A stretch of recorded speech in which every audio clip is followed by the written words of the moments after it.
एक नगर में एक बहुत धनवान साहूकार रहता था, जिसके घर में धन की कमी नहीं थी। परंतु उसको एक बहुत बड़ा दुख था कि उसका कोई पुत्र नहीं था। वह इसी चिंता में दिन रात लगा रहता और पुत्र की कामना के लिए प्रत्येक सोमवार को शिवजी का व्रत और पूजन किया करता तथा सायंकाल को शिवजी के मंदिर में जाकर शिवजी के विग्रह के सामने दीपक जलाया करता था। उसके इस भक्तिभाव को देखकर एक समय श्री पार्वती जी ने शिवजी महाराज से कहा, महाराज, ये साहूकार आपका अनन्य भक्त है और सदैव आपका व्रत और पूजन बड़ी श्रद्धा से करता है। इसकी मनोकामना पूर्ण करनी चाहिए। शिवजी ने कहा, हे पार्वती, ये संसार कर्मक्षेत्र है। जैसे किसान खेत में जैसा बीज बोता है वैसा ही फल काटता है, इसी प्रकार इस संसार में जो जैसा कर्म करते हैं वैसा ही फल भोगते हैं।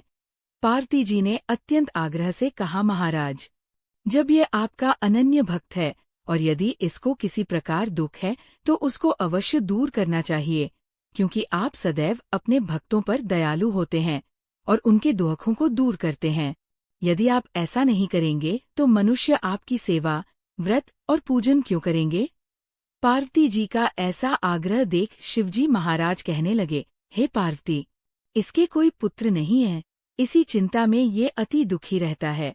इसके भाग्य में पुत्र न होने पर भी मैं इसको पुत्र की प्राप्ति का वर देता हूँ, परंतु ये पुत्र केवल 12 वर्ष तक ही जीवित रहेगा। इसके पश्चात वह मृत्यु को प्राप्त हो जाएगा। इससे अधिक मैं और कुछ इसके लिए नहीं कर सकता। ये सब बातें साहूकार सुन रहा था। इससे उसको न कुछ प्रसन्नता हुई और न ही कुछ दुख हुआ। वह पहले जैसा ही शिवजी महाराज का व्रत और पूजन करता रहा। कुछ काल व्यतीत हो जाने पर साहूकार की स्त्री गर्भवती हुई और 10वें महीने में उसके गर्भ से अति सुंदर पुत्र की प्राप्ति हुई। साहूकार के घर में बहुत खुशी की प्राप्ति हुई।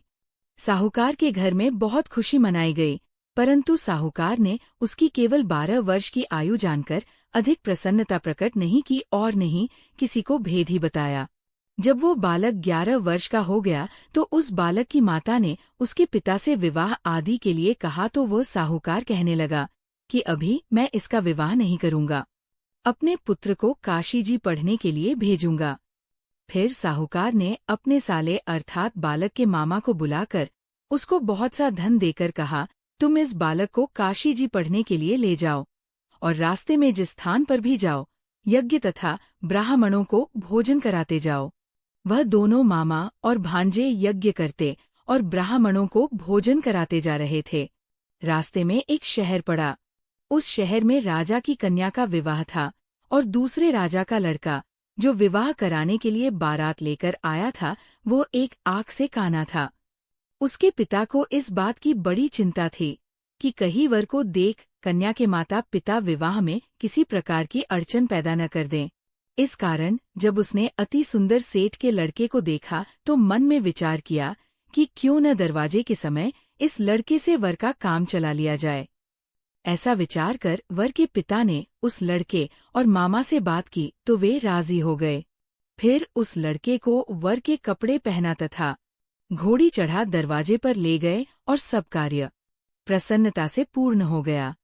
फिर वर के पिता ने सोचा कि यदि विवाह कार्य भी इसी लड़के से करा लिया जाए तो क्या बुराई है। ऐसा विचार कर लड़के और उसके मामा से कहा, यदि आप फेरों और कन्यादान के काम को भी करा दे तो आपकी बड़ी कृपा होगी और मैं इसके बदले में आपको बहुत कुछ धन दूंगा। तो उन्होंने स्वीकार कर लिया और विवाह कार्य भी बहुत अच्छी तरह से संपन्न हो गया। परंतु जिस समय लड़का जाने लगा तो उसने राजकुमारी की चुनरी के पल्ले पर लिख दिया कि तेरा विवाह तो मेरे साथ हुआ है, परंतु जिस राजकुमार के साथ तुमको भेजेंगे वो एक आँख से काना है और मैं काशी जी पढ़ने जा रहा हूँ।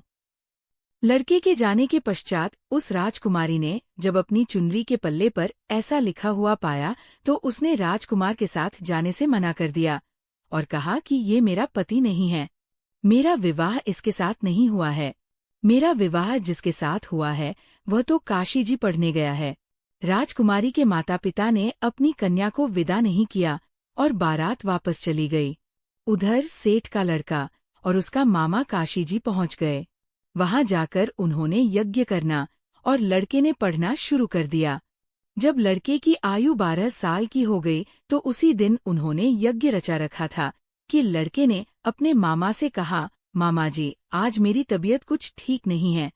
मामा ने कहा, अंदर जाकर सो जाओ। लड़का अंदर जाकर सो गया और थोड़ी देर में उसके प्राण निकल गए। जब उसके मामा ने आकर देखा कि वह मुर्दा पड़ा है तो उसको बड़ा दुख हुआ और उसने मन में विचार किया कि यदि मैं अभी रोना पीटना मचा दूंगा तो यज्ञ का कार्य अधूरा रह जाएगा।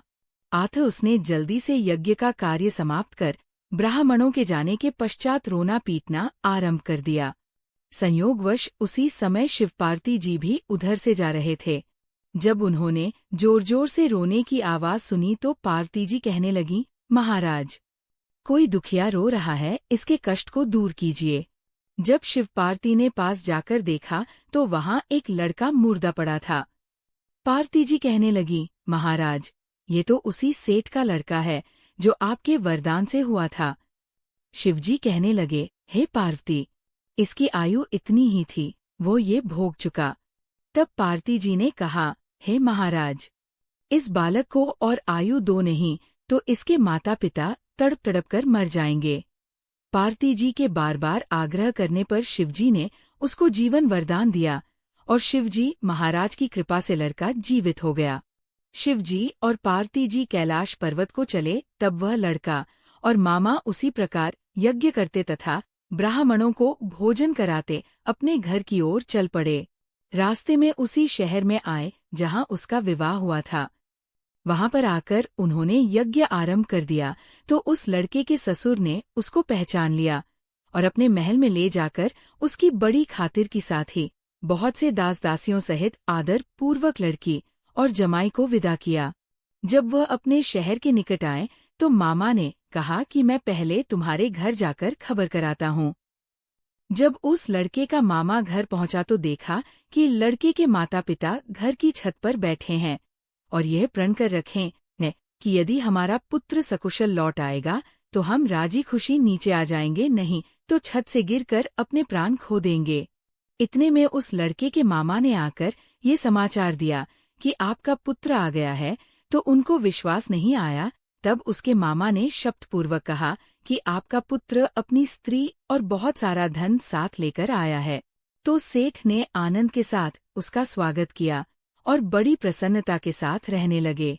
इसी प्रकार से जो कोई भी सोमवार के व्रत को धारण करता है अथवा इस कथा को पढ़ता या सुनता है, उसकी समस्त मनोकामनाएं पूर्ण होती हैं।